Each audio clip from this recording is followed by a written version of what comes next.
Hello everyone, how are you today? May God always bless you and stay healthy and don't forget stay at home. Okay, before we start our lesson today, let's pray. Dear Lord Jesus, we say thank you for your blessing today. And now we want to start our activity. Please bless us and guide us in the name of Jesus Christ. We pray to you. Amen.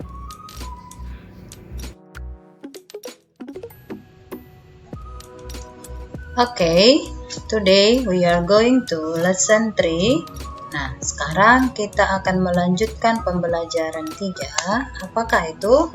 Iya, kemarin kita sudah belajar tentang apa itu pengertian pramuka dan golongan-golongan pramuka. Sekarang kita akan mempelajari tentang manfaat pramuka. Oke, manfaat pramuka yang pertama adalah menjadikan pribadi yang lebih mandiri. Apakah kamu tahu artinya mandiri? Oke, mandiri berarti kamu tidak harus dibilangin lagi. Contoh, seperti gambar ini. Nah, ini kan si Nina melipat bajunya sendiri. Oke, tidak perlu harus mamanya atau kakaknya yang harus melipat bajunya atau merapikan kamarnya. Nah, di gambar berikutnya, ini kalau dia di kegiatan pramuka, kamu diajarin untuk memasak untuk dirimu sendiri. Kamu diajarin untuk memakai alat-alat masak, dan kalau aplikasinya di rumah, sifat mandiri itu yaitu dengan melipat kain atau merapikan tempat tidur kamu ya. Oke, saya harap anak-anak juga bisa meneladani sikap-sikap yang ada di gambar ini, kamu bisa lebih mandiri. Nah, yang kedua adalah menjadi disiplin. Oke, kamu tahu apa disiplin? Iya, disiplin itu berarti kamu taat peraturan yang ada di rumahmu atau di sekolah, kamu taati dan kamu jalankan sebaik mungkin. Kemudian, lihat contoh atau gambar di atas ini. Lihat anak-anak sedang tertib, mendengarkan gurunya ketika menjelaskan, tidak ada yang berbicara, dan bahkan tangan mereka diletakkan di atas meja, mereka mendengarkan dengan cermat. Oke, gambar berikutnya. Ini kalau kamu di rumah.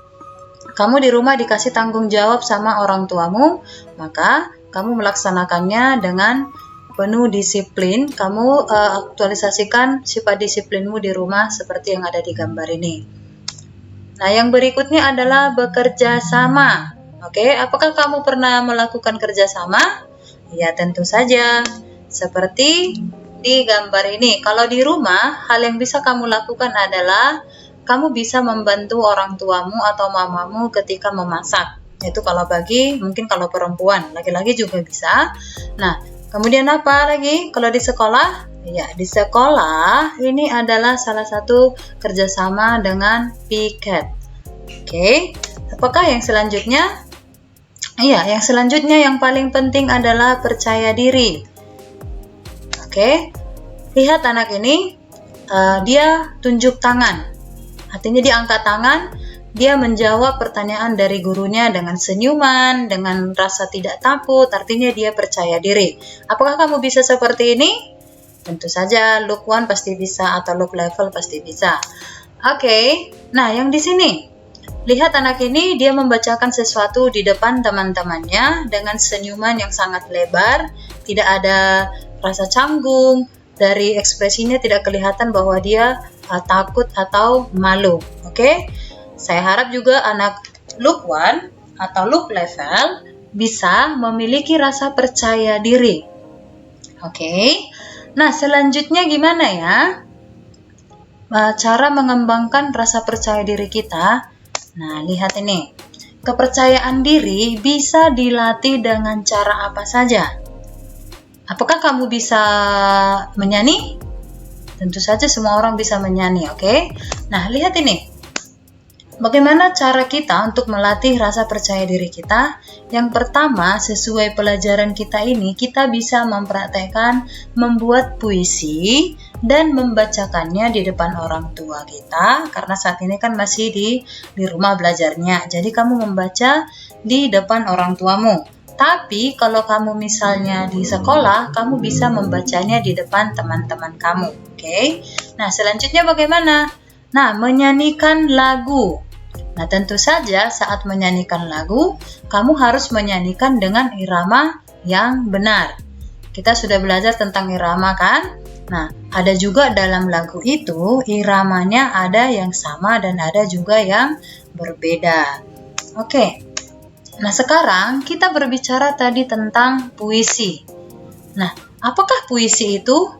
Ini mungkin satu kata yang sangat baru di telinga anak-anak Luke. Oke. Nah, jadi puisi adalah suatu karya sastra tertulis di mana isinya merupakan ungkapan perasaan seorang penyair dengan menggunakan bahasa yang bermakna semantis serta mengandung irama, rima, dan ritma dalam penyusunan lirik dan baitnya. Artinya, puisi itu adalah ungkapan perasaanmu. Kalau tidak salah, teacher pernah menerima puisi dari anak-anak Lukwan saat Hari Guru. Oke, nah itu adalah ungkapan perasaan kamu. Cuman saat itu kamu tidak membacakan, teacher yang membacakan. Tapi dalam hati. Nah, jadi puisi yang kamu tulis itu bisa kamu bacakan dengan irama yang sangat enak didengar, kemudian ritmanya juga sangat enak didengar sehingga pesan dari puisi itu tersampaikan kepada orang-orang yang mendengarkan. Oke, mungkin nanti kamu bisa praktekkan ya bagaimana membaca puisi sehingga menarik didengar oleh orang-orang yang mendengarkan. Nah, kemudian kalau kita sudah membuat puisi, bagaimana ya cara memahami isi puisinya? Puisi yang diperdengarkan atau puisi yang kita baca, yang ditulis oleh orang lain, kita bisa memahami isinya dengan cara. Oke.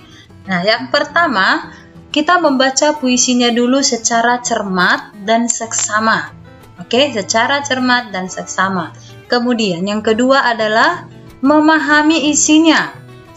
Pahami isinya, lalu apa pesan dari puisi tersebut? Oke, kemudian menyusun kembali dengan bahasa sendiri. Artinya begini, setelah kamu membaca puisinya dan kamu sudah mengerti apa pesan dari puisinya, nah kamu tuliskan kembali, kamu bisa tulis kembali puisi tersebut dengan bahasamu sendiri. Nah, kamu tuliskan dengan bahasamu sendiri, tapi disertakan dengan arti dari puisi tersebut. Oke? Nanti teacher akan praktekkan bagaimana cara memahami puisi. Oke. Nah, sekarang kita berbicara tentang lagu. Tadi kan kamu disuruh bisa juga dengan cara menyanyi, kamu membangun rasa percaya dirimu. Sekarang kita mau berbicara tentang irama lagu. Apa itu irama lagu? Irama merupakan perulangan bunyi-bunyian menurut pola tertentu dalam sebuah lagu. Kalau kamu perhatikan nanti di bukumu, ada di situ lirik lagu dengan iramanya. Kamu perhatikan nada-nada yang berulang secara berulang-ulang sehingga lagu tersebut sangat enak didengar. Oke, selanjutnya setelah kita mempelajari manfaat daripada anggota atau menjadi anggota pramuka, kita kan sudah mempelajari tadi. Nah, ternyata menjadi anggota pramuka itu bukan hanya sekedar ikut-ikutan saja, tapi ada keterampilan atau ketangkasan yang harus kita punyai, seperti ketika kita membuat tenda. Misalnya, pembina pramukamu menyuruh kamu untuk membuat tenda. Nah, kamu tahu kan membuat tenda? Nah, jadi cara membuat tenda itu, kamu harus lihat apakah tenda itu memiliki bentuk seperti bidang datar. Nah, jadi sekarang kita sudah lanjutkan ke pengenalan sudut. Karena ketika kamu membuat tenda, kamu akan melihat sudut seperti yang kita telah pelajari kemarin. Sudah tahu kan arti sudut. Jadi sekarang kita mau lihat jenis-jenis sudutnya. Oke, apa saja itu? Nah, jenis-jenis sudut itu ada 4. Yang pertama sudut siku-siku, sudut lancip, sudut tumpul, dan sudut lurus. Oke, apakah kamu sudah pernah melihat sudut ini semuanya? Oke, Mungkin ada yang belum pernah, maka kita perkenalkan lagi. Kita mau kenalan dengan keempat sudut ini.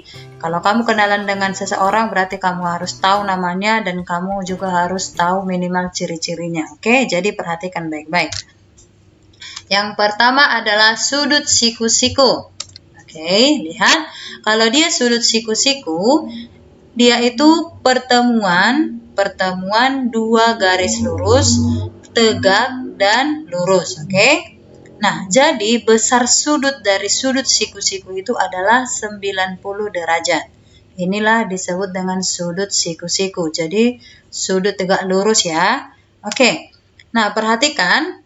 Sudut siku-siku terbentuk dari garis vertikal dan juga garis horizontal yang bertemu. Ingat, sudut itu harus ketemu dua garisnya. Kalau tidak ketemu berarti tidak membentuk sudut. Oke. Kemudian, sudut siku-siku ini terbentuk dari dua garis. Besarnya itu tadi berapa? 90 derajat. Ingat ya, 90 derajat. 90 derajat simbolnya seperti ini. Ada 0 kecil. Jadi membaca lingkaran kecil ini adalah derajat. Oke. Nah, sekarang kita mau lihat contoh benda yang memiliki sudut siku-siku yang mana aja. Lihat ini. Iya, ini adalah gambarnya presiden kita zaman dulu yang pertama, Soekarno. Jadi bingkai ya, bingkai atau foto. Kemudian televisi. Ini garis lurusnya, garis tegak lurusnya ya. Kemudian perhatikan jendela. Di jendela juga ada garis tegak lurus, oke? Atau di setiap kacanya ini, setiap sisinya itu tegak lurus. Kemudian lembaran uang, oke? Atau pintu. Pintu juga ini, tiang pintu dan juga daun pintunya. Lalu rak buku, lihat perhatikan ini ada sudut siku-siku antara garis tegak lurus. Kemudian ini apa ini? Ini keramik. Kemudian papan catur. Oke. Nah, selanjutnya sudut apa? Ya, selanjutnya sudut lancip. Jadi sudut lancip ini memiliki daerah sudut yang lebih kecil atau di bawah 90 derajat atau lebih kecil dari sudut siku-siku. Oke. Nah, diperhatikan baik-baik ya, sudut lancip itu seperti apa bentuknya. Nah, di mana kita menemukan sudut lancip? Nah, perhatikan gambar-gambar ini. Oke, coba perhatikan pizza yang sudah dipotong. Oke, membentuk sudut lancip. Atau misalnya paku ada sudut lancipnya di ujung. Kemudian pisau ada sudut lancipnya juga. Oke. Nah, apalagi ini stick yang sudah dibentuk menjadi segitiga. Oke. Nah, selanjutnya ini apa ini? Sudut apa ini? Iya, ini namanya sudut tumpul. Kenapa dibilang sudut tumpul? Karena posisinya, lihat nak, ini satu garis horizontal, oke, kemudian bertemu dengan garis miring, maka dia akan membentuk sudut tumpul. Oke, membentuk sudut tumpul. Nah, di mana ya kira-kira sudut tumpul kita bisa temukan? Oke, nah perhatikan di sini. Ketika kamu memakai laptop atau ketika kamu membuka pintu, maka di situ akan terlihat sudut tumpul. Oke, lihat ini. Ketika kamu menggunakan laptopmu, supaya laptop itu bisa digunakan dengan benar, kamu harus memposisikannya sesuai dengan sudut tumpul ini. Oke. Kemudian, pintu yang terbuka. Atau ketika kamu menulis. Nah, ketika kamu menulis, lihat posisi kertas kan dia akan diletakkan. Sementara kamu menulis dengan pensil atau pena yang miring. Oke, itu akan membentuk sudut tumpul. Nah, berikutnya yang terakhir adalah sudut lurus. Oke, sudut lurus itu besarnya 180 derajat. Ini sudut lurus. Oke. Nah, apa contohnya? Contohnya itu adalah bentangan garis atau garis lurus. Oke. Jadi contoh dari sudut lurus adalah garis lurus. Oke. sampai di sini pelajaran kita. Mudah-mudahan apa yang sudah kita pelajari, anak-anak bisa memahami dan juga bisa melihat benda-benda di sekitar yang memiliki sudut lurus, sudut tumpul, sudut lancip, dan juga sudut siku-siku. Oke, kemampuan ini atau pelajaran ini harus benar-benar kamu pahami dan ini harus menjadi keterampilan kamu. Karena sampai besar nanti, sampai kuliah pun kamu harus tahu yang namanya sudut. Oke, bye-bye.